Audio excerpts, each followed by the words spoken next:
Hey everyone, Manga7 here. How we doing today? Welcome to another Epic 7 video. This is video 2 of the day. I'm gonna just be going ham this next little bit because there's so much to talk about. I have to go over some more things in this video in other videos, and oh my god, I'm sorry. I just gotta do it. There's so much to talk about. So let's talk about the first thing which is coming today, which is the patch notes. We can talk about these now. This is coming out today. First things first is Zeno, and we see Zeno here, and everybody gives a big sigh because they want some waifu. They want Litica, who I think is coming next week, by the way. But instead we get Zeno. But then you realize he's free. That's right, he's free, just like Sarah. You can farm him, no problem. I think you can even grind one out as a very, very low-level player at least. And I'm pretty excited for him, just because his skill set is interesting, and I like where they're going with a lot of their skill design every darn time. I like where they're going with their skill design, and I just want to show you his third skill because I think his third skill is just absolutely fantastic. The way he grabs his head and looks like it rips it off, I'm just really impressed. Ancient Beast is an attack skill that attacks all enemies to inflict It's so cool. Even I can appreciate that. As for his awakening, he has effectiveness awakening, so do keep that in mind. Unfortunately, they gave him that. I honestly think it's not terrible, but 2 free effectiveness awakening kind of feels not too great. So his skill set here is very, very, very based upon PvP, it looks like. He has a 5% chance to increase, or not a 5% chance. He has, whenever anybody uses a non-attack skill, so this is whenever Diane uses her second or third, whenever Destina heals, whenever you combat readiness buff, anytime you're not attacking, he gets a 5% defense and 5% attack boost on his Ancient Beast, which is his third skill. So that's really cool. It stacks up to 10 times, so up to 50% damage. This will be better in larger scale things. If we ever get more than 4 people in a fight, you can see this being more effective there as well. His first skill is just a basic stun. Honestly, one of my least favorite burst abilities, just because it's so unreliable. I'd rather just have a debuff. But the important part here is that his third scales off HP, so they seem to want to build this guy super tanky. They just want him to be really reliable and scale his damage off of crit rate, crit damage.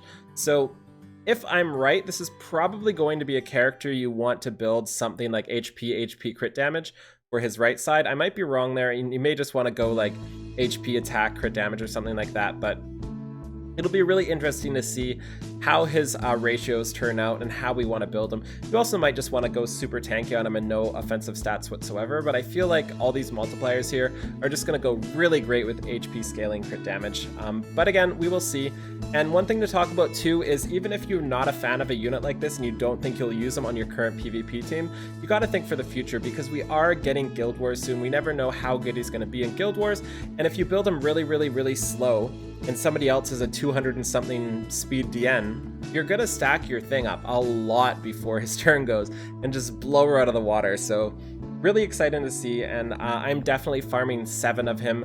He comes at 5-star, by the way. This is 5-star free hero, first one since Yuna. So we're gonna need 5 to promote him to 6-star, and then we'll just have to feed 2 extras into him for the, or 1 extra into him for the Triple S. And next up is the Righteous Thief Roozid. He is here and he is nutters. They're definitely keeping up the trend with just making 6-star units completely insane IMO. We have an already really good unit. Like, Roozid was honestly really good already. Maybe he was a little worse than Judith, but not by much. And he was also better typing than Judith. And for those of you who don't know, Judith is really primarily used for all sorts of PvP. They really have her for just the combat readiness boost for sort of PvP oriented teams that are really focused on just going first and getting your team to kill before anything else. And it's important to note here that Roozid has a speed imprint, Judith doesn't, so that's already huge. And to top it off, Roozid is a better color right now than Judith, so I feel like he is just going to take her place. Like, looking at the skills side by side, there really is no comparison. Also, Judith has 116 base speed, I think. I'm not entirely sure. She's got around there, and Rousset has 114, so he's got a little less base speed, but not enough to really matter, especially with the RNG and speed leads. So let's actually talk about him instead of just comparing without telling you guys what he does. So first off, he does a 30 or 20% combat readiness increase on his third instead of 15%, I believe.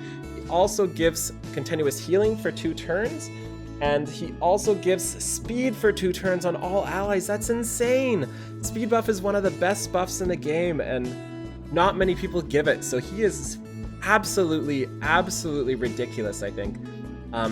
I feel like I'm going to be 6-starring him pretty soon. I had my 420 fire graders ready for Hazel, but it looks like I'm doing Roozid instead. And just the self-healing buff is actually pretty cool too. Just very fitting in terms of lore, because he went down to the prison, he kind of healed himself up, he looks like a werewolf, it just makes sense, and I'm glad they added that in there. Even if he didn't need it, just from a lore standpoint, it makes sense to me. So he's gonna be nutso. The other thing too is I feel like his first and second skill are better than Judas. I think they both decrease attack speed of enemies, and they also scale off his speed, so his speed buff is gonna help there too. As we can see here, we've got eliminate 500 bell mice, gift shiny charm catalyst, 30 powders of knowledge. No, my powders of knowledge! How dare they! I'd rather farm blazing souls. That sucks, but it is what it is. And these are his entire upgrades. He's going to get 8 base speed, so he's going to go up to 114 speed from this. And so many cool things. He's also got a 10% chance to increase his evasion for 2 turns after he attacks. And he's got so many other cool things. So super amazing. I'm really happy for him, and he's definitely going to shine. There's no way this guy isn't used in PvP. There's no way he's not used in PvE. He's very good. I can see him being used for like speed runs of Banshee or something like that too, depending on how his attack scale. And we have Zeno's challenge here. I'm not going to go through this too much. We know this is the 5-star. 50% drop rate on Epic Hell. That is going to cost a lot of stamina. I'm kind of wondering how much stamina they're going to make Epic Hell cost. Like 50 stamina? 60 stamina?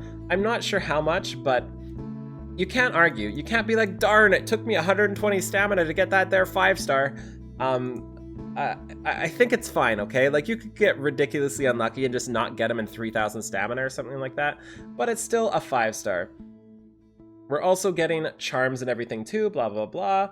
We know all these things, and the rewards we're getting are a gold transmit stone, which is clear hell difficulty, so I hope most semi-newer players can do this.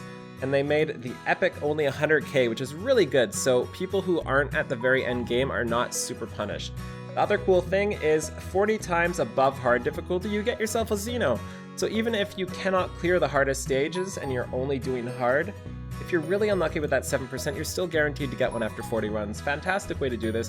I'm really happy about this, and just overall, everything is great. So there's a ton more things here, including a Ken change. Everybody always asks me about Ken. I have no idea, guys. I don't have Ken. I don't know what he does.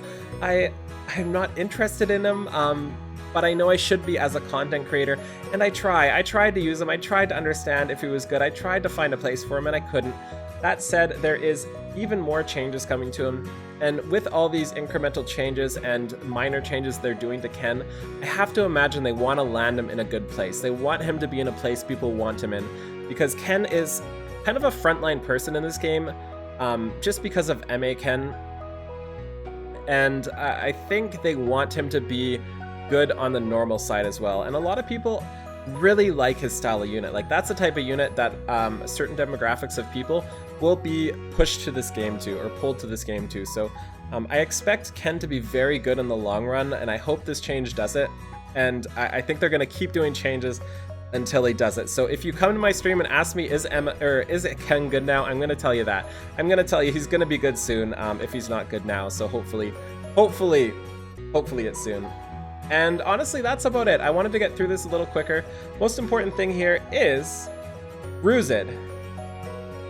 Get ready to see a lot of Roozid, or get ready to not see a lot of Roozid, because he's going to be used to kill your defenses and everything like that. And 2, get ready to see Hazel next week. Hazel said they're going to be out in January, so that means either the 23rd or the 30th should be Hazel, unless it gets delayed. So get your things farming. Absolutely preemptively farm your 420 fires because it is going to be good. Like there's no way they make the one healer, the one character we actually need as new players. There's no way they make that bad. So here's hoping, and here's our fingers crossing that Hazel is just insane, because I'm so excited. I'm actually going to do a video in the next couple days talking about Hazel and what could make her insane. So thank you so much for watching. Feel free to like, comment, subscribe as always. I will be live experience this patch after the server's up. I'm not sure when it is, but I'll be here when the servers are up. So have a wonderful day. Bye, everybody.